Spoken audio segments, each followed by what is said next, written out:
नमस्कार, कार्यक्रम सूक्ष्म दृष्टिमा यहाँहरूलाई स्वागत छ। दर्शकहरू, नेकपा एमालेको 10औं महाधिवेशन सकिएको छ। केपी शर्मा ओलीको नेतृत्वमा भएको यो महाधिवेशनले केपी ओलीलाई नै दोस्रो कालका लागि नेतृत्व चयन गरेको छ। यो महाधिवेशनमा धेरै तिक्तता पनि भए, धेरै सहमति पनि भए, तर महाधिवेशनभित्रको बन्द सत्रमा केपी ओलीको कसैले पनि विरोध जनाएनन् भनेर भनिन्छ। वास्तवमा महाधिवेशनमा जसरी नेता कार्यकर्ताहरू उपस्थित भए, जस्तो सहभागिता भयो, त्यो सहभागिताले नेकपा एमाले अहिले विपक्षी दल भए पनि देशको प्रमुख पार्टी हो र यो ठुलो पार्टी हो भनेर भनिन्छ। नेकपा एमालेको संगठन अत्यन्तै मजबुत छ पनि भनिन्छ।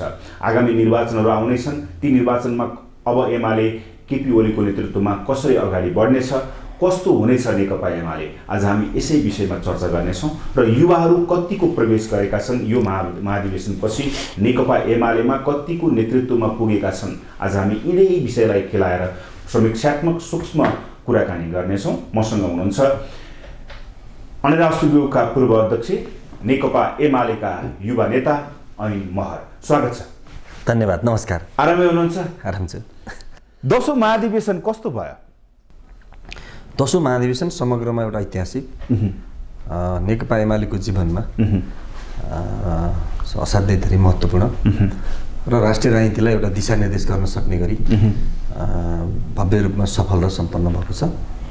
र यसले हामीले त्यो बेला सुरुमै भनेका थियौँ, यो मूलतः नेतृत्व चयन गर्ने, नेतृत्वको निर्वाचन गर्ने महाधिवेशन हो र खास गरिकन 10औं राष्ट्रिय महाधिवेशन नेतृत्व निर्वाचनमै केन्द्रित रह्यो र यसले नेतृत्व निर्वाचनका सन्दर्भमा जुन प्रक्रियाहरू, जुन प्रकारका चाहिँ सहमतिहरू प्रारम्भ गर्यो, त्यसले झन् असाध्यै ऐतिहासिक सन्देश प्रवाह गरेको छ।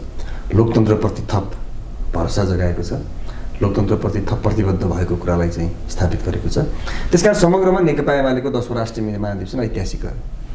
एमालेमा ओलीतन्त्र हावी भयो, एकता महाधिवेशन भएन, यो टिप्पणी छ नि बाहिर? त टिप्पणी होइन, त्यो आरोप हो।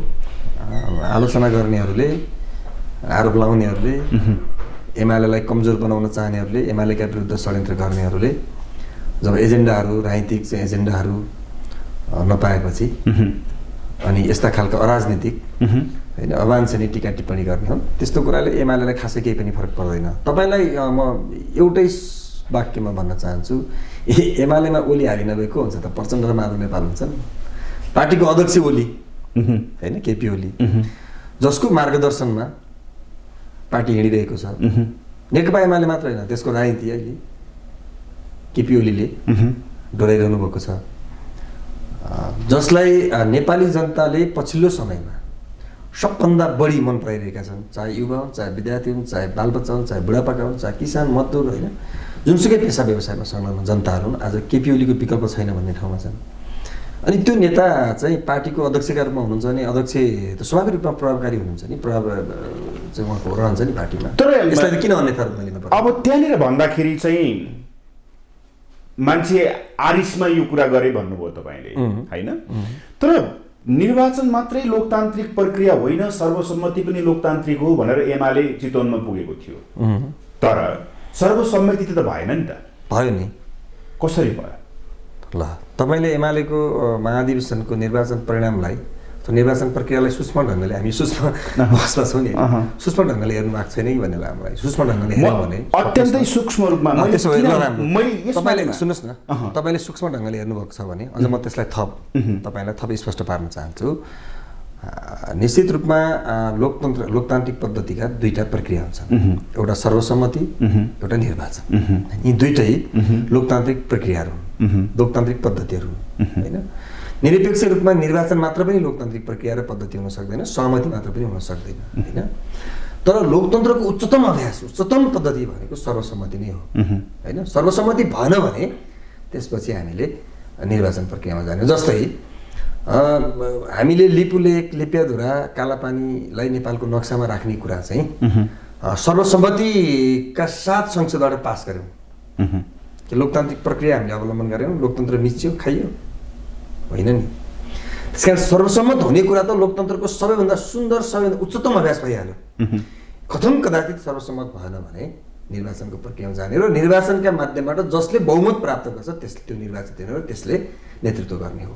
तर यहाँनिर एमाले दुईटै प्रक्रिया अवलम्बन गर्यो। सर्वसम्मतिको प्रयास गरियो, सर्वसम्मति नभएका ठाउँमा चाहिँ निर्वाचन भयो। त भन्दा एमाले लोकतन्त्रका दुईटै विधि र प्रक्रिया अवलम्बन गरेर लोकतन्त्रप्रति प्रतिबद्ध भएको, लोकतन्त्रप्रति त्यो ओठेरटा होइन, लोकतन्त्रका खाली जाने मिठा गफ चिल्ला गफ दिने होइन कि लोकतन्त्रलाई वास्तवमै आफ्नो जीवनमा अभ्यास गर्ने पार्टीका रूपमा एमाले आफूलाई स्थापित गर्यो। जस्तै अध्यक्ष तपाईँले भन्नु नि अध्यक्ष ओली हाबी भन्नुभयो, ओलीले चाहिँ भन्नु आखिर अध्यक्षमा पनि त चुनाव भयो नि, देख्नुभयो नि, तर वरिष्ठ उपाध्यक्ष सर्वसम्मत हुनुभयो, महासचिव सर्वसम्मत हुनुभयो, उपमहासचिवहरू सर्वसम्मत हुनुभयो, अधिकांश केन्द्रीय सदस्यहरू सर्वसम्मत हुनुभयो।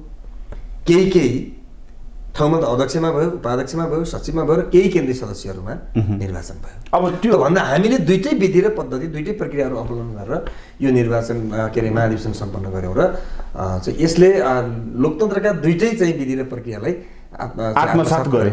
ओके, तर यहाँनिर ओलीसँग फरक मत राख्ने आलोचनात्मक चेत भएका बाँकी नेता यो महाधिवेशनबाट किनारा लागे भनेर भनिन्छ। अध्यक्षबाट दिनुभएको उम्मेदवारी दिनुभएको भीम रावल, घनश्याम भूषाल, भीम आचार्य जस्ता नेताहरू पाखा लागे भन्ने छ नि त। मलाई अचम्म के लाग्छ भने होइन, एमाले भित्रको राजनीति, एमालेको पार्टी सञ्चालन, एमालेमा को नेता हुने, एमाले चाहिँ कसलाई नेता बनाउने, कसलाई नेता मान्ने भन्ने कुरा चाहिँ एमालेका प्रतिनिधिहरूमा चाहिँ निहित कुरा हो होइन। यसका लागि एमालेका प्रतिनिधिहरू महाधिवेशनमा चाहिँ सहभागी प्रतिनिधिहरू सार्वभौम छन् होइन, सबैभन्दा माथि छन्। तर दुःख चाहिँ एमालेका कोही पनि प्रतिनिधिहरूलाई, महाधिवेशनका प्रतिनिधिहरूलाई, एमालेका कोही पनि कार्यकर्तालाई चाहिँ यसलाई असाध्यै स्वाभाविक, सही र न्यायिक निर्णयका रूपमा महाधिवेशनको फैसलाका रूपमा बुझेका छन्। टाउको चाहिँ बाहिर धेरै दुखिया छ क्या होइन।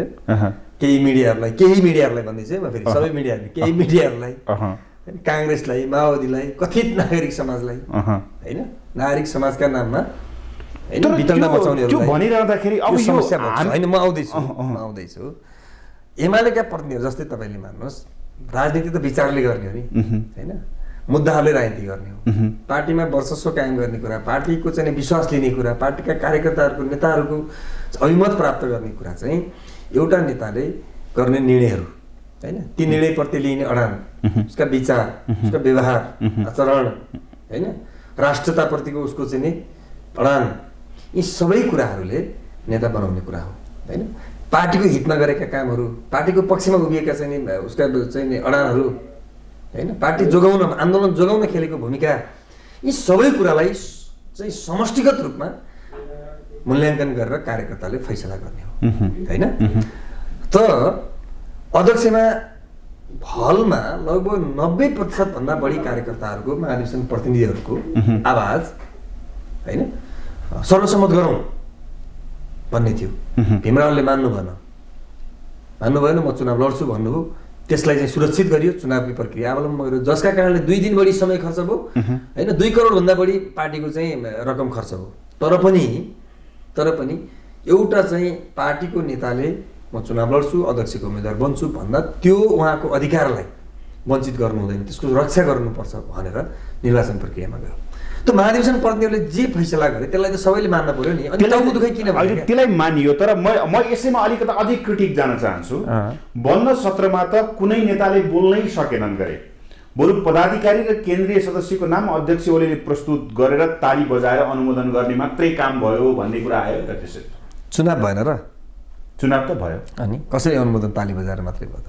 त्यही त मैले अघि भने नि, सुन्नुहोस् न, घुम्दै फिर्दै रुम्जाटार भयो क्या फेरि पनि होइन, घुम्दै फिर्दै फेरि हामी त्यहाँ आइपुग्यौँ। त्यसो भए यो बाहिरी टाउको दुखाइको विषय हो। त्यसो भए यो बाहिरका मान्छेहरूलाई अनावश्यक रूपमा दुखेको टाउको हो। हामीले निर्वाचनको लोकतान्त्रिक पद्धतिको सबैभन्दा उच्चतम अभ्यास गऱ्यौँ क्या। सहमति हुने ठाउँमा सहमति खोज्यौँ, सहमति नहुने ठाउँमा निर्वाचन पेलेर घोषणा गर्ने काम भएन नि त। निर्वाचन गर्यो, निर्वाचनबाट जसले जित्छ, बढी मत ल्याउँछ, त्यसले जित्यो। निर्वाचनमा बढी मत ल्याउने मात्र हो र? जित्नेहरूले 80 देखि 90% भन्दा बढी मत ल्याएका छन्, 51% मात्र होइन नि, छैन, धेरै छ होइन। हेर्नुभयो होला नि तपाईँ, निर्वाचित हुनेहरूले जो निर्वाचित भए, यद्यपि ती नामहरू पनि हलमा सर्वसम्मतिका लागि प्रस्ताव गरिएका थिए होइन। र हलको विधि के हुन्छ सुन्नुहोस्, मान्छेहरूलाई के लाग्यो कस्तो लाग्यो राप्रपाको जस्तो भइदियोस् भन्ने थियो छाडा चाहिँ नि एमालेको महाधिवेशन त्यस्तो एमाले गर्दैन एमालेको आफ्नो नर्म्स हुन्छ नि आफ्नो विधि हुन्छ नि आफ्नो प्रक्रिया आफ्नो अनुशासन हुन्छ आफ्ना मान्यताहरू हुन्छ एमाले एउटा कम्युनिस्ट पार्टी हो अनि यसभित्र अनुशासनले चाहिँ धेरै महत्त्वपूर्ण भूमिका खेल्छ पार्टीभित्र कसरी चाहिँ प्रस्तुत हुने पार्टी बाहिर कसरी प्रस्तुत हुने भन्ने कुरा एमालेका नेता कार्यकर्ताहरूले जान्न पर्दछ बुझ्दछन् एमालेको चाहिँ महाधिवेशन सञ्चालनको महाधिवेशन चाहिँ को विधि के हो त भन्दा बन्द सत्रको हल सञ्चालन भयो त्यहाँ प्रतिनिधिहरू सहभागी भए प्रतिनिधिहरूले त्यहाँ एउटा प्रस्ताव आयो कि नेतृत्वलाई चाहिँ सर्वसम्मतिबाट चयन गरौँ र त्यो सर्वसम्मतिको नाम तयार पार्ने जिम्मा चाहिँ अध्यक्षलाई दिउँ भन्ने कुरा चाहिँ प्रस्ताव आयो त्यहाँ भएका 2153 प्रतिनिधि त प्रस्ताव तयार पार्न सक्दैन नि त कोही एकजनाले त गर्न पर्यो नि त एकजना को त भन्दा फेरि पनि सबैभन्दा सम्मान्य त अध्यक्ष नै हो नि त्यसकारण अध्यक्षलाई त्यो म्यान्डेट दिउँ भन्ने प्रस्ताव आइसकेपछि हलले एकमतका साथ गडगडाट तालीका साथ कर्कट ध्वनिका साथ हैन त्यो कुरा चाहिँ सर्वस्वीकार्य गर्यो सर्वसम्मतिले पास गर्यो अनुमोदन गर्यो त्यो हलले जिम्मा दिइसकेपछि अध्यक्षले त केन्द्रीय कमिटी त्योभन्दा अघिल्लो दिन केन्द्रीय कमिटीको अन्तिम बैठक बसेको थियो 15औं बैठक त्यो बैठकमै अध्यक्षलाई जिम्मा दिन खोजिएको थियो अध्यक्षले आफैले के भन्नुभयो भने हामी महाधिवेशनमा छौँ त्यसकारण महाधिवेशनका प्रतिनिधि सार्वभौम हुन्छन् सर्वमान्य हुन्छन् हैन त्यसकारण महाधिवेशनका प्रतिनिधिले यो जिम्मा दिँदा त्यो निर्वाह गर्न सकिन्छ केन्द्रीय कमिटीले चाहिँ त्यो प्रस्ताव लैजाउँ तर चाहिँ यो जिम्मा चाहिँ महाधिवेशनले दिनुपर्छ महाधिवेशन दियो भने म त्यो काम गर्छु भन्नुभयो त्यसकारण केन्द्रीय कमिटीले त्यो प्रस्ताव तयार पार्यो महाधिवेशनमा ल्यायो हलमा त्यो प्रस्ताव प्रस्तुत गरियो त्यो प्रस्तुत चाहिँ एकमतका साथ कर्कट ध्वनिका साथ गडगडाट तालीका साथ पास भयो अध्यक्षलाई 301 जना 19 जना पदाधिकारी र 284 जना हैन 82 जना हैन 282 जना केन्द्रीय सदस्यहरूको नाम तयार पार्ने विभिन्न खुलाबाट कति एउटा मापदण्ड बनाएको थियो हैन भूगोलबाट कति विभिन्न क्लस्टरहरू बनाएको थियो नि त समावेशी कति मधेसी कति महिला कति जनजाति कति थारू कति उत्पीडित कति हैन यस्तै खालका पिछडिएको क्षेत्र कति यो दलित कति भनेर चाहिँ यो एउटा चाहिँ मापदण्ड बनाएको थियो त्यो मापदण्डभित्र रहेर अध्यक्षले प्रस्ताव तयार पार्ने जिम्मा अध्यक्षलाई दिइयो र अध्यक्षले त्यो दिएको समयभित्र ती नामहरू तयार पारेर आउनुभयो र हलमा प्रस्तुत गर्नुभयो उहाँले हलमा प्रस्तुत गर्दै गर्दा के भन्नुभयो भने यो मेरो प्रस्ताव हो हलले मलाई जुन जिम्मा दिएको थियो नाम प्रस्तुत गर्ने नाम चाहिँ खाका तयार पारेर नाम प्रस्तुत गर्ने मैले त्यो जिम्मा पुरा गरेर आएको छु र म हलमा प्रस्तुत गर्न चाहन्छु यो मेरो प्रस्ताव हो हलले पास गर्यो भने यो निर्णय हुन्छ हैन हलले पास गरेन भने यो चाहिँ जुन ठाउँमा चाहिँ सहमति हुँदैन त्यहाँ चाहिँ चुनाव हुन्छ भन्नुभयो यद्यपि उहाँले प्रस्तुत गर्दा त्यो गडगडाट तालिका साथ एकमतले पारित भएको थियो तर भीमरावल कमलले म चुनाव लड्छु भनेका कारणले र हलले फेरि कुनै पनि हालतमा चुनावमा जानु हुँदैन भनेर भीमरावल कमललाई रोकेको थियो हलले तर भीमरावलले मान्नु भएन बरु भीमरावल त्यहाँ चाहिँ नि भीमरावलले अभ्यासलाई आत्मसात गर्नुभयो यसो भनिन्छ गर्नु भएन नि कार्यकर्ताको मनोभावनालाई बुझ्नु भएन नि भने 90% भन्दा बढी मतदाताहरूले अथवा प्रतिनिधिहरूले चुनाव नगरौँ सर्वसम्मति गरौँ भनेर त्यहाँ चाहिँ आवाज उठाएको थियो तर नेतृत्व भीमरावले त मान्नु भएन नि म चुनावमा जान्छु भन्नु तर अध्यक्षले के भन्नुभयो भने ठिक छ भीमरावजीले चुनावमा जान्छु भन्नुहुन्छ भने चुनावमा जाउँ हैन जुन पदमा चाहिँ सर्वसम्मति हुन्छ यी मैले गरिएका प्रस्तावमा साथीहरूको चित्त बुझ्छ ती ठाउँमा सर्वसम्मति हुन्छन् जहाँ साथीहरूको चित्त बुझ्दैन चित्त नबुझेको ठाउँ उम्मेदवारी दिनु होला त्यहाँ चाहिँ चुनाव हुन्छ भन्नु एकदम ओपनली हलमा भन्नुभयो त्यसपछि निर्वाचन प्रक्रिया आरम्भ भयो हैन जहाँ चाहिँ अध्यक्षले नामहरू प्रस्तुत गर्दा जहाँ जसलाई चित्त बुझेको थिएन त्यहाँ उम्मेदवारी दिए चित्त बुझेको ठाउँमा छोडिदिए सर्वसम्मति भयो चित्त नबुझेको ठाउँमा चुनाव भयो र आखिर फेरि अध्यक्षले जे प्रस्तुत गर्नुभएको थियो त्यो कुरा पास भयो अब यहाँनिर आउँदाखेरि बन्द सत्र भनेको के का लागि पार्टीको महाधिवेशनमा बन्द सत्र भनेको के का लागि होइन के प्रश्न गर्दै हुनुहुन्छ बन्द सत्रमा पार्टीले अहिलेसम्म गरेका कमी कमजोरीलाई समीक्षात्मक अध्ययन गर्ने त्यसलाई छलफल गर्ने केही निचोड निकाल्ने हो नि हैन त्यो भयो तपाईलाई अलिकति म पृष्ठभूमिमा लैजान्छु स्वाभाविक रूपमा महाधिवेशनमा 3वटा काम हुन्छ के अरे 2टा चरण हुन्छन् एउटा उद्घाटन सत्र हुन्छ दोस्रो बन्द सत्र हुन्छ हैन उद्घाटन सत्रमा हामीले सबै खालका अतिथिहरूलाई आमन्त्रण गर्छौँ सबै जनतालाई आह्वान गर्छौँ देशी विदेशी हाम्रा चाहिँ अतिथिहरू पाहुनाहरूलाई आह्वान गर्छौँ र हाम्रा राजनीतिक चाहिँ नि दृष्टिकोणहरू राजनीतिक हाम्रा मान्यताहरू हाम्रो पार्टीले का चाहिँ विचारहरू हैन हाम्रो पार्टीको चाहिँ सिद्धान्तका बारेमा हामीले त्यहाँ प्रश्न पार्छौँ है बन्द सत्र हुन्छ बन्द सत्रमा प्रतिनिधिहरू चुनिएर प्रतिनिधिहरू आएका हुन्छन् ठाउँ ठाउँबाट तपाईलाई मैले यति धेरै प्रश्न पार्नु परेन सामान्य हैन र नेकपा एमालेको 10औं राष्ट्रिय महाधिवेशनको बन्द सत्रमा 2153 जना प्रतिनिधि थिए र यो बन्द सत्र मूलतः यो महाधिवेशन मूलतः नेतृत्व निर्वाचनको महाधिवेशन थियो मात्रै। किनभने बन्द सत्रको हलमा जुन 2-4 चरण बन्द सत्रको हलमा बन्द सत्रमा चाहिँ 3वटा काम गर्ने गरिन्छ। एउटा विगतको कामको समीक्षा गर्ने गरिन्छ, पार्टीले अघिल्लो महाधिवेशनदेखि यो महाधिवेशनसम्म कस्तो खालको राजनीतिक भूमिका खेल्यो हैन, कस्ता खालका कामहरू गर्यो, राम्रा नराम्रा कामहरू के रहे, कमजोरी कहाँ रहे, सबल पक्षहरू के हुन्, यो सबै कामहरूको समीक्षा गर्ने गरिन्छ। दोस्रो काम आगामी नीति तथा कार्ययोजना गर्ने चाहिँ निर्माण गर्ने गरिन्छ, आगामी कार्यदिशा तय गर्ने गरिन्छ। अबका दिनमा पार्टीलाई कतातिर लैजाने, अहिलेका कार्यभारहरू के हुन्, आगामी हाम्रा कार्यभार के हुन्, अबका कार्ययोजना ती कार्यभारहरूलाई पुरा गर्न कस्तो खालको कार्ययोजना बनाउने भन्ने कुराका सन्दर्भमा एउटा फैसला गर्छ। र तेस्रो कुरा चाहिँ नेतृत्व चयन गर्छ हैन। तेस्रो त नेतृत्व भयो, नेतृत्व चयन त्योभन्दा अगाडिका कुरा गर्छ, 3वटा काम गर्छ। त हामीले के भन्यौँ भने जब नेकपा एमाले 8औं राष्ट्रिय महाधिवेशनपछि प्रत्यक्ष निर्वाचनका माध्यमबाट नेतृत्व चयन गर्ने जुन प्रक्रिया आरम्भ गर्यो, त्यसपछि 2टा महाधिवेशन हामीले प्रत्यक्ष निर्वाचनका माध्यमबाट नेतृत्व चयन गऱ्यौँ, 8औं र 9औं। र 9औंमा आइसकेपछि के भयो, 9औंमा आइसकेपछि के रियलाइजेसन भयो, के महसुस भयो भने नेतृत्वको प्रत्यक्ष निर्वाचन र नीति तथा कार्यक्रमहरू अथवा समीक्षा हैन चाहिँ पार्टीको चाहिँ विधि विधानका बारेमा, नीति निर्देश कार्यक्रमका बारेमा, कार्यदिशाका बारेमा छलफल चाहिँ एउटै महाधिवेशनबाट सम्भव नहुँदो रहेछ। सबै मानिसहरूको, सबै नेता कार्यकर्ताहरूको ध्यान चाहिँ नेतृत्व चयनमा जाने भएको हुनाले त्यो पक्ष चाहिँ छायामा पर्दो रहेछ, स्याडोमा पर्दो रहेछ, जुन निकै घातक हुन्छ पार्टीका लागि। जब पार्टीको मार्ग के अरे कार्यदिशा नै स्पष्ट छैन भने जुनसुकै नेतृत्व आए पनि त काम छैन नि त। त्यसकारण कार्यदिशा, कार्यनीति, पार्टीका चाहिँ योजनाहरू, विधि र विधान के अरे पार्टीको विधानका बारेमा स्पष्ट हुनुपर्छ र यसका लागि कुल माइन्डमा छलफल गर्ने र तय गर्ने एउटा फोरम क्रिएट गर्नुपर्छ भनेर 9औं महाधिवेशनले विधान महाधिवेशनको फैसला गर्यो। बुझ्नुभयो नि, विधान महाधिवेशनको फैसला गरेर हामीले आजको ठ्याक्कै 2 महिना अगाडि हैन असोज 15 देखि 17 गते ललितपुर गोदावरीमा विधान महाधिवेशन 6300 भन्दा बढी प्रतिनिधि सहभागी गराएर 4 दिनसम्म बहस र छलफल गरेर हैन नेकपा एमाले आगाले विगतमा गरेका कामहरूको समीक्षा र आगामी दिनमा लिनुपर्ने कार्यनीति कार्यदिशाका बारेमा, कार्ययोजनाका बारेमा स्पष्ट रूपमा छलफल गरेको छ र फैसला गरेको छ कि चाहिँ दक्षिणपन्थी अवसरवाद र संगठनात्मक अराजकतालाई परास्त गरौँ, पराजित गरौँ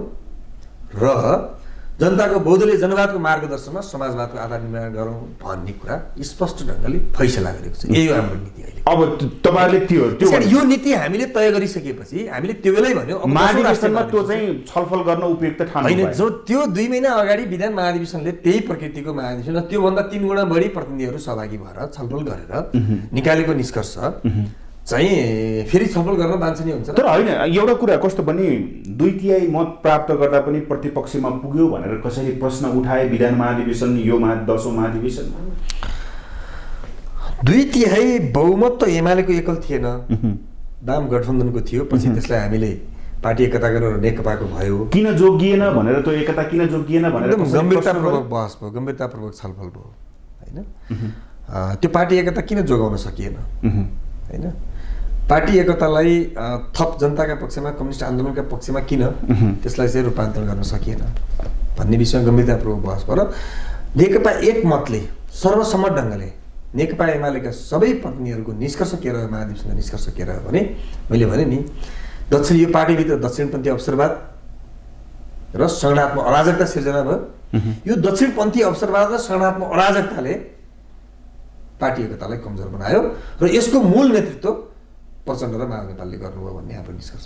त्यसमा चाहिँ ताली पड्काउने बाहेक अर्को विकल्प भएन भनिन्छ। फेरि म त्यहाँनिर आएँ, फेरि ताली त चाहिँ सही गल्ती हाम्रो छैन, गल्ती उनीहरूकै छ भन्ने मात्रै कुरा भयो। त्यसमा चाहिँ प्रतिनिधिले ताली मात्रै पड्काउने काम भयो भन्ने कुरा आउँछ कि होइन। मान्छेले मैले अघि पनि भनिहालेँ, बाहिरका मान्छेले के भन्छन् त्यो उनीहरूको कुरा हो। खैर ठिक छ। नेकपा एमालेको पार्टी नेकपा एमालेका बारेमा नीति निर्माण गर्ने हैन, नेकपा एमालेको नीति निर्माण गर्ने कुरा, नेकपा एमालेको कार्यदिशा तय गर्ने त्यो जिम्मा त्यो चाहिँ कार्यभार नेकपा एमालेका सार्वभौम प्रतिनिधिहरूको। ओके, यहाँनिर आउँदाखेरि अब जब महाधिवेशन प्रति त्यति अभिवेकी लाग्छ तपाईलाई, लामो समय यो देशमा, यो पार्टीमा, यो आन्दोलनमा सङ्घर्ष गरेका हैन, बलिदान गरेका, त्याग गरेका, रगत बगाएका, पसिना बगाएका सचेत बुद्धिजीवी नेता कार्यकर्ताहरूको पङ्क्तिले फैसला गरेको कुरा कि त्यहाँ चाहिँ अराजकता सिर्जना त्यसै पनि चाहिँ ताली पुटिङ गर्नुपर्छ विरुद्धमा त्यसो जब भए सही कुरा छ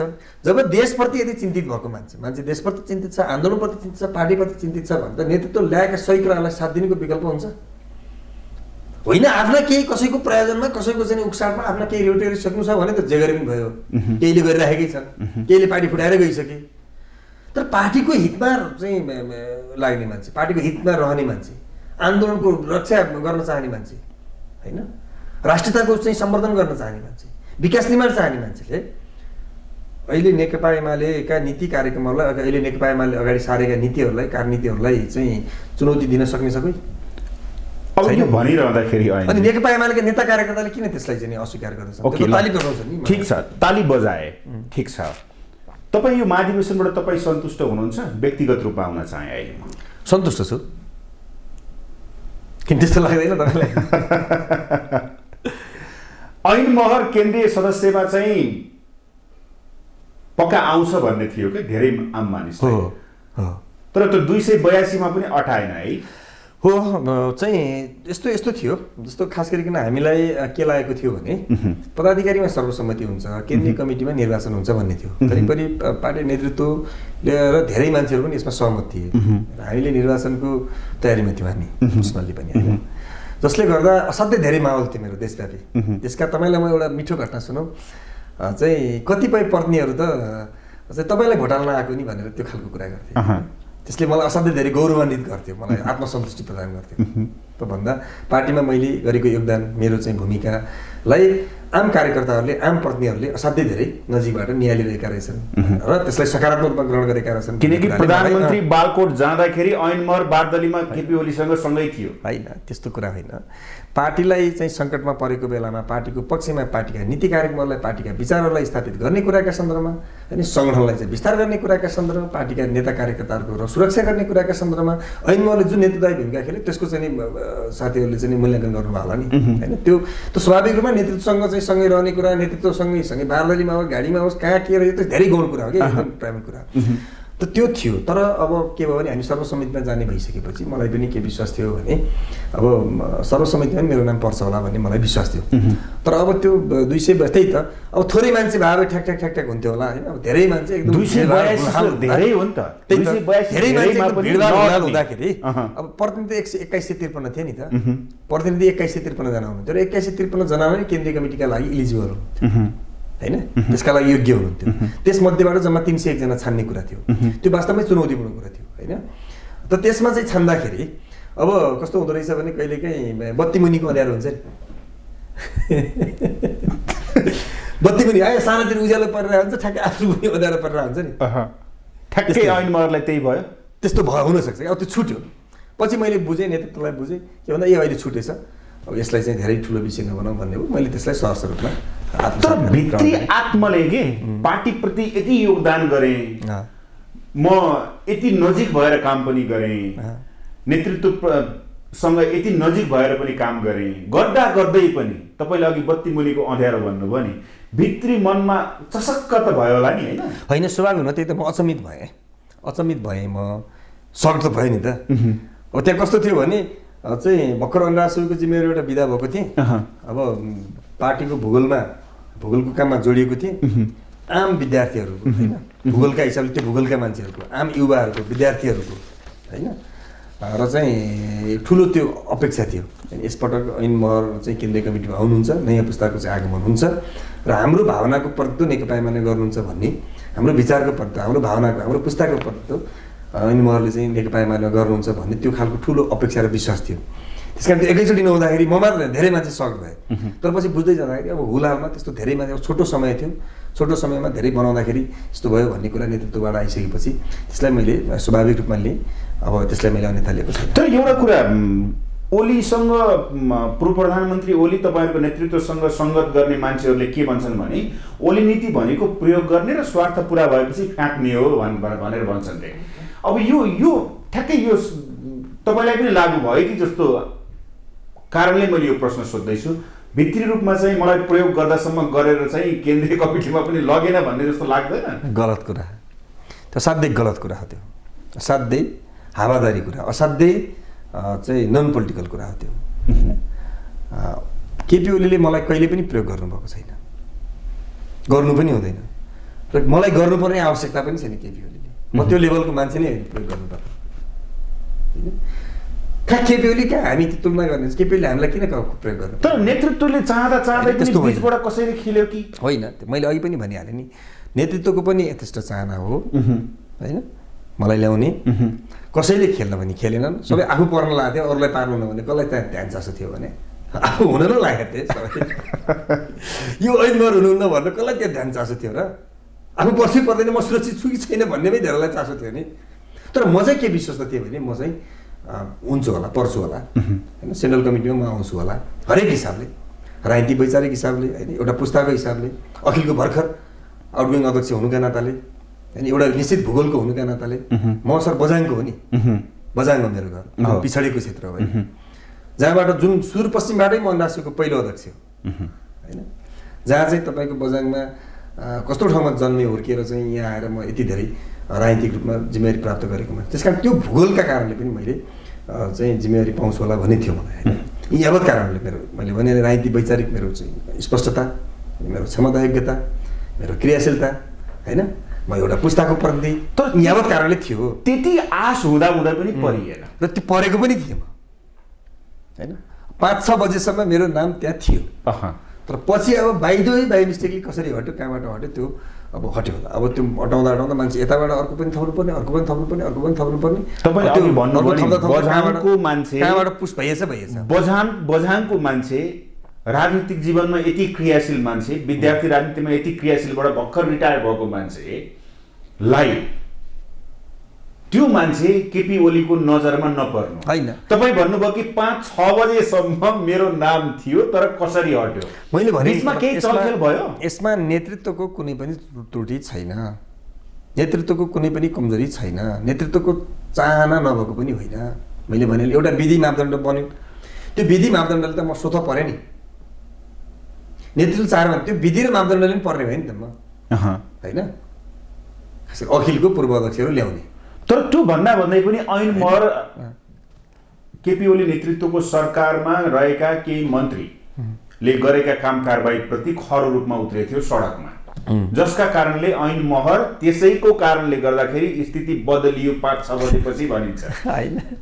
त्यो बेकारको कुरा हो। त्यो त्यस्तो ल्याकत कसैले राख्नुहुन्न,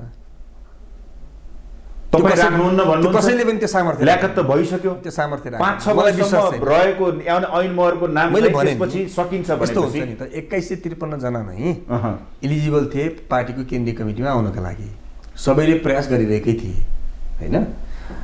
त्यो प्रयास गरिरहँदा मैले अघि पनि भने बत्ती मुनिको भन्दा बरु नेतृत्वले के गरेको हुनसक्छ भन्दा यो सम्झायो भने मान्न सक्छ होइन, यो बुझ्ने मान्छे छ, यसलाई कुनै वैकल्पिक व्यवस्था गरौँला, फेरि ल्याउँला भन्दा पनि यसले विश्वास गर्छ। अरू त विश्वास नगर्ने हुनसक्छन्, नमान्न सक्छन्, बिग्रिन सक्छ भन्ने कुरा बरु सोचेको हुनसक्छ, तर यसलाई जिम्मा दिनुहुन्न, यो चाहिँ अब छोड्नुपर्छ भन्ने त्यो कुरा मैले किमार्थ पनि सोच्न सक्दैन। तर यहाँनिर आइराख्दाखेरि अब 26 गते त फेरि अर्को बैठक छ क्या होइन, त्यहाँ अटाउँछु जस्तो लागेको छ? पार्टीले आवश्यकता महसुस गर्यो भने ल्याउला नि। अझै पनि पार्टीले आवश्यकता महसुस गर्यो भने ल्याउला नि हो त। आउँछु भन्ने छ कि छैन? मलाई त छ नि। मलाई त हिजो महाधिवेशनबाट नै आउँछु भन्ने थियो नि त। महाधिवेशनबाट त बाइकट भयो। महाधिवेशनबाट त म त बाहिरी होइन, तर पनि मलाई केही पनि गुनासो छैन। मलाई केही पनि गुनासो छैन, किनभने त्यो एउटा विशाल चाहिँ महाधिवेशन हो होइन, त्यहाँ चाहिँ विशाल अब त्यत्रो कार्यकर्ता पङ्क्ति छ। अब तर एउटा कुरा चाहिँ म तपाईँलाई भन्छु, म त्यो चाहिँ महाधिवेशनमा केन्द्रीय नेतृत्वमा आएको भए फलाम ऐनमा पनि आएछ भन्ने यति मात्रै हुन्थ्यो होइन। तर जब म त्यहाँबाट बाहिरिएँ नि, म बाहिरिने स्थिति भन्यो, म चाहिँ अब केन्द्रीय कमिटीमा परिनँ, त्यसपछि एक प्रकारको हलमा सन्नाटा छाएको थियो। अब अलमोस्ट 80देखि 90% भन्दा बढी महाधिवेशन प्रतिनिधि चाहिँ अचम्मित थिए।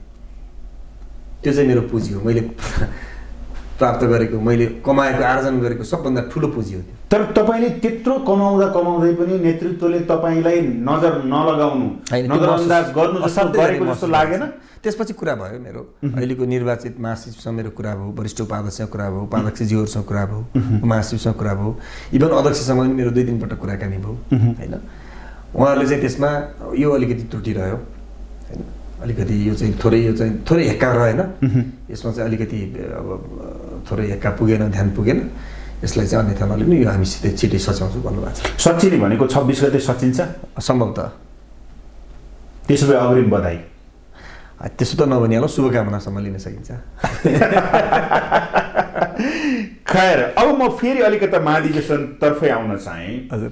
अब यो महाधिवेशन 10औं महाधिवेशन जुन ढङ्गले सम्पन्न गर्यो नेकपा एमाले, त्यो सङ्गठनात्मक तलदेखिको सङ्गठनात्मक संरचनाले गर्दाखेरि त्यहाँ पार्टीका नेता कार्यकर्ताहरू आएको देख्दाखेरि चितवनमा मान्छे एक प्रकारको त्यो माहौल, तपाईँहरूले भन्नुभयो कि यो ऐतिहासिक एउटा तपाईँहरूले प्रस्तावमै 17 बुँदे प्रस्ताव जुन सारांशमा गर्नुभएको छ, त्यसले सन्देश पनि त्यही दिएको छ कि यो ऐतिहासिक महाधिवेशन भयो।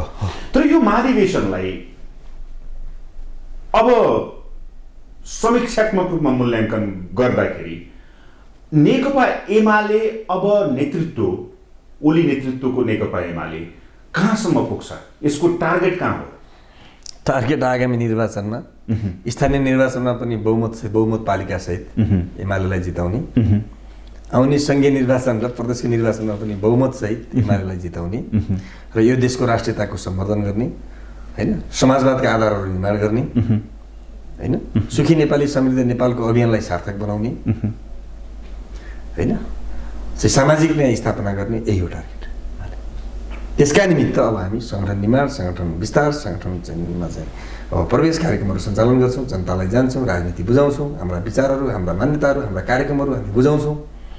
सरकारले गरेका यी देश विरोधी, जनविरोधी, हैन, लोकतन्त्र विरोधी हरकतहरूको भण्डाफोर गर्छौँ, जनतालाई बुझाउँछौँ। आज कति हेर्नुहोस् त, यो कति दिन दहाडै सरकारले लोकतन्त्रको चिरहरण गरिरहेको छ, हैन, जनविरोधी कामहरू, जनताको हत्या गर्ने काम गरिरहेको छ, जनविरोधी कामहरू गरिरहेको छ। आज न मिडिया बोल्छ, न नागरिक समाजका मान्छेहरू बोल्छ, न कोही बोल्छ। मिडियाले त खबरदारी गरिराखेको छ नि, देखिया छ। केही मिडियाहरूले गर्नुभएको छ, तपाईँहरू जस्ता जो साँच्चैकै राष्ट्रका पक्षमा, लोकतन्त्रका पक्षमा हुनुहुन्छ नि, तपाईँहरू गरिरहनु भएको छ। तर कतिपय मिसनरी मिडियाहरू छन्, आफूलाई मूलधारका मिडिया भन्छन् तर मिसनमा लाग्छन्। उनीहरूको मिसन चाहिँ अल्टिमेटली देशलाई खतम पार्ने, यहाँको लोकतन्त्र मास्ने, सिद्ध्याउने, हैन, सिक्किमीकरण गर्ने, त्यो योजनाका साथ लागिरहेका छन्। त्यसलाई खबरदारी गर्नुपर्छ तपाईँहरूले। अब यहाँनिर आउँदाखेरि विगतको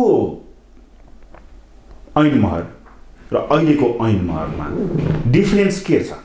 कसरी बुझौँ ऐनमहरलाई? अब विद्यार्थी राजनीतिको ऐनमहर हो कि अब नेकपा एमालेको केन्द्रीय कमिटीको सदस्यको ऐनमहर? होइन, मेरो पृष्ठभूमि त विद्यार्थी राजनीति नै भयो, होइन। त कहिले मैले चाहिँ त्यो परिचय छोप्न सकिन्छ र सकिँदैन। म त विद्यार्थी आन्दोलनबाट आएको एउटा कार्यकर्ता हुँ। त्यो आन्दोलनको अगुवाई गर्ने, नेतृत्व गर्ने अवसर प्राप्त गरेँ। त अहिले त म नेकपा एमालेको कार्यकर्ता हो, अब म विद्यार्थी आन्दोलनबाट बिदा भएको छु। मेरो त्यो पूर्व परिचय मात्रै रह्यो। तर एउटा कुरा, अहिले म चाहिँ बझाङमा जन्मिएको मान्छे यहाँसम्मको राजनीति यात्रालाई आउँदाखेरि र अबको एमालेको बझाङका लागि ओली पक्ष नेकपा एमालेको तर्फबाट बझाङको लागि एउटा योग्य युवा नेता भनेर चाहिँ बझाङेली जनताले बुझेका छन् भनिन्छ। सही कुरा हो। राजनीति सुरुवात हुन्छ, ओली पक्ष होइन एमालेको भन्ने। अहिले त ओली पक्ष र अर्को पक्ष भनिन्छ नि, ओली नेतृत्वको भन्नु हो, त्यसरी बुझ्नु। केपी ओली त्यसको अध्यक्ष हुनुहुन्छ, नेकपा एमाले पार्टी छ। भनेपछि राजनीतिक सुरुवात अब तपाईँको बझाङबाटै हुन्छ? बझाङबाट हुन्छ। अब भूगोल चाहिँ बझाङ हुन्छ। प्रदेशमा हुन्छ कि सङ्घमै हुन्छ? होइन, त्यो त भोलि पार्टीले फैसला गर्ने कुरा हो। तर म क्रियाशीलमा पार्टीका गतिविधिहरू, पार्टीका कामहरू बझाङ केन्द्रित रहेर गर्छु। त्यसका लागि पूर्वाधार तयार गरिसक्नु भएको छ? त्यो त तपाईँले बुझिरहनु भयो होला नि। निश्चित रूपमा म बझाङमा अलिक बढी केन्द्रित छु अहिले पार्टी काममा। त्यही भएर पनि नेतृत्वले चाहिँ तपाईँलाई केन्द्रीय सदस्यमा नराखेर यसलाई सांसद बनाउने भन्ने लक्ष्य हो कि? त्यस्तो होइन, केन्द्रीय सदस्य भएर सांसद बन्न सकिँदैन भनिदिन्छ। होइन, टिकट नपाइने पनि त सकिन्छ नि। किन नपाउँ? अर्काले आकाङ्क्षी भयो भने त पाउनु। त्यस्तो केही पनि होइन कि, यसलाई त्यति धेरै चाहिँ ठुलो विषय, त्यस्तो धेरै चाहिँ बनाउनु हुँदैन। यो त्यस्तो होइन। तपाईँले 25-26 गतेपछि यसको जवाब पाइहाल्नुहुन्छ नि। मैले किन थिएँ यसका बारेमा अहिले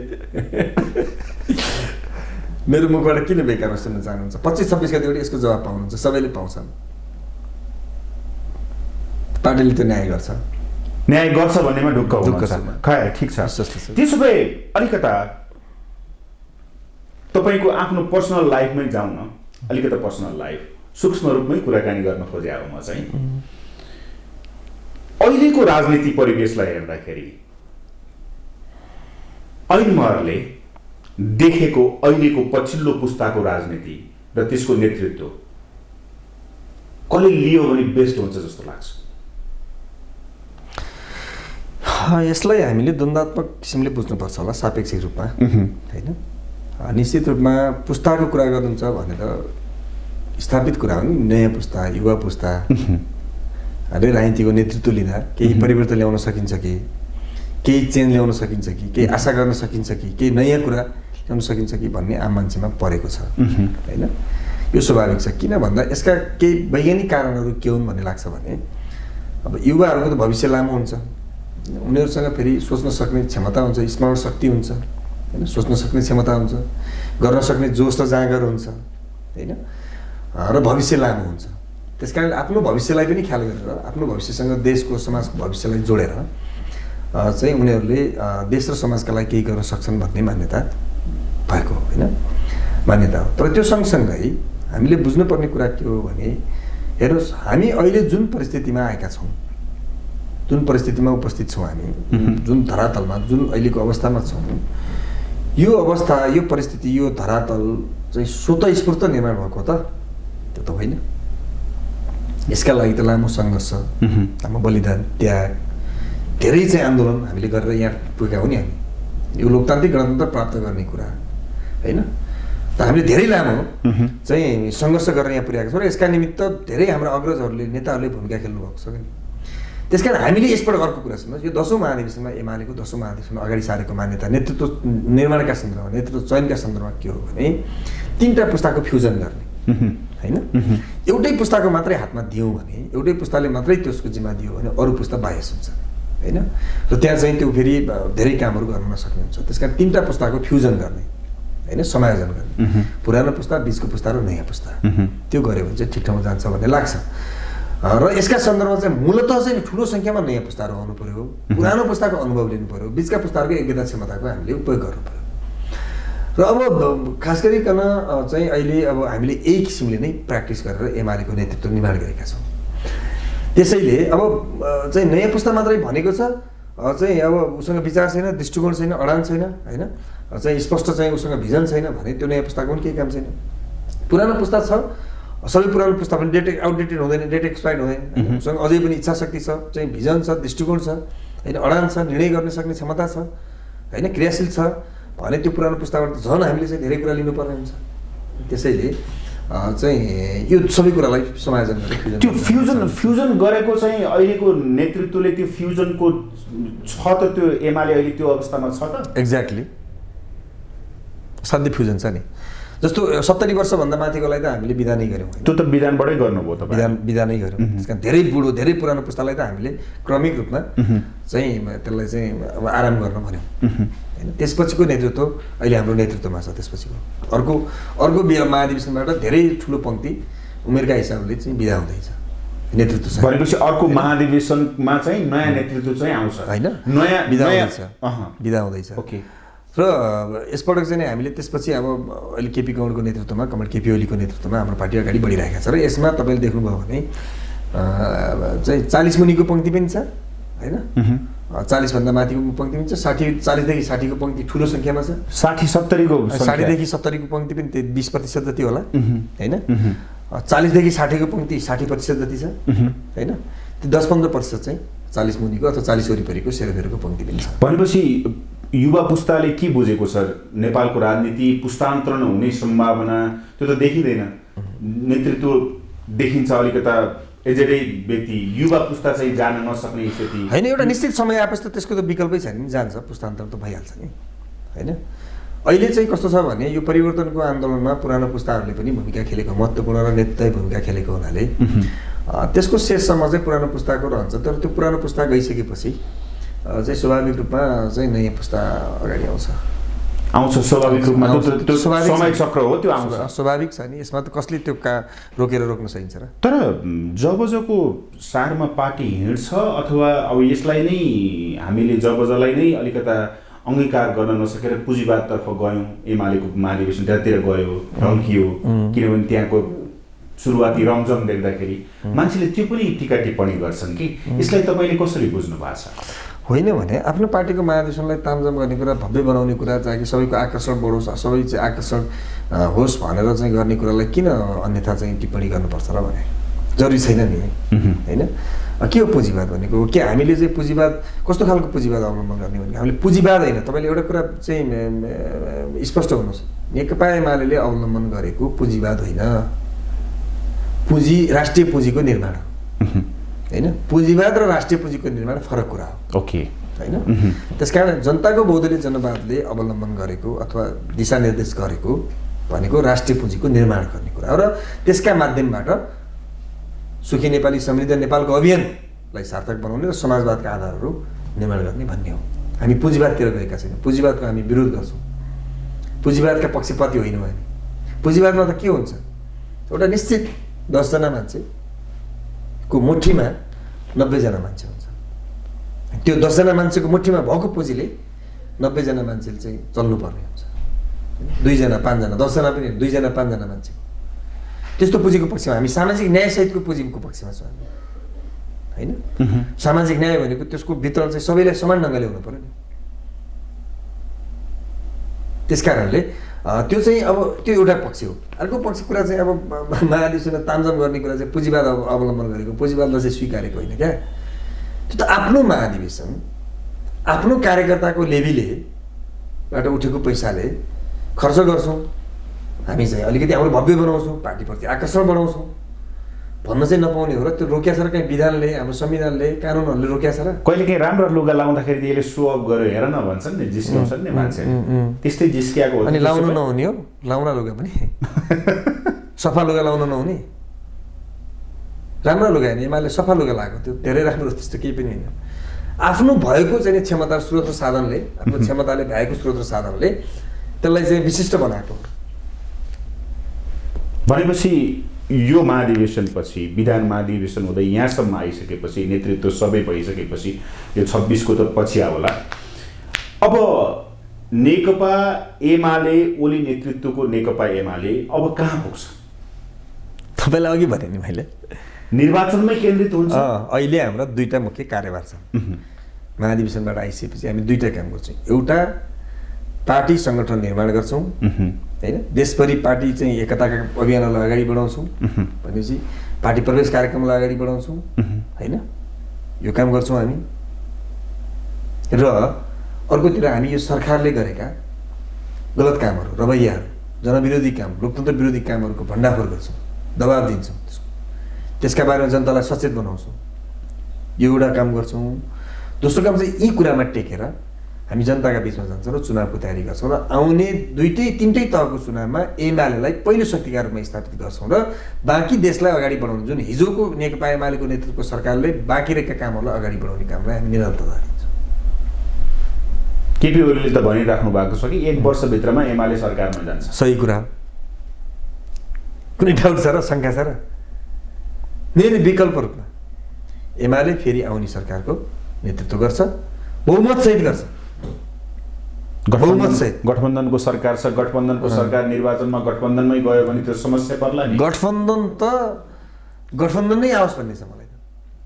यो गठबन्धन बरु टुट्यो भने काङ्ग्रेसले के ठाउँमा अलिकति सिट जित्ने स्थिति छ, यो गठबन्धन रहिरह्यो भने त त्यस्तै पर एमाले 2 ल्याउन सक्छ। यो गठबन्धन रहिरह्यो भने यो भ्यागुताको धार्नी पुर्याएको गठबन्धनले पनि कहीँ चुनाव जित्छ, यो आफै गति आफै शरीर बोक्न सक्दैन, यो जनता कहाँबाट चुनाव जित्छ यसले? यो त हाम्रो लागि धेरै राम्रो कुरा हुन्थ्यो नि गठबन्धन बन्यो भने त, रहिरहने कुरा त। त्यो विश्वास भरोसा छ है बहुमत ल्याउँछ भन्ने आशंका छ र। आधार के हो र त्यसको? आधार जनताको चाहिँ अपार समर्थन, नेकपा एमालेका नेता कार्यकर्ताहरू यसका आधार हुन्। उनीहरूप्रतिको विश्वास, जनताको अपार समर्थन, माया, सद्भाव, स्नेह। तपाईँले अपेक्षा गर्नुभएको थियो नारायणमा त्यसरी 5-7 लाख मान्छे आउँछन् भनेर। एमाले 5 लाख मान्छे, 5 लाखभन्दा बढी उतार्छ एमाले भनेको छ, प्रचारका लागि त होला नि, यसो 1.5 लाख मान्छे आउला भन्ने आम मान्छेहरूको कुरा थियो। पार्टी फुटिया छ, को गएको छ, चोइटिया छ, कता कता गएको छ भन्ने थियो। बिबिसीले त 15 लाख भने होइन, लाखौँ भनौँ न, 15 लाख भनौँ नि, तर 7 लाख त मान्छे थिए। नेपालको इतिहासमा यति धेरै मान्छे एउटा कार्यक्रममा एकै ठाउँमा उपस्थित भएको यो पहिलो परिघटना हो। र त्यो काम नेकपा एमाले मात्रै गर्न सक्छ, अरूले सक्दैन। त्यो चाहिँ जनताको चाहिँ माया नभइकन, जनताको समर्थन नभइकन, जनताको विश्वास नभइकन त्यो सम्भव हुन्छ। अरूले देखाउनु त काङ्ग्रेसको महाधिवेशन आउँदैछ गरे भइगयो, माओवादीको आउँदैछ गरे भइगयो, माधव नेपालहरूले गरे भइगयो, देखाउनु न मान्छे।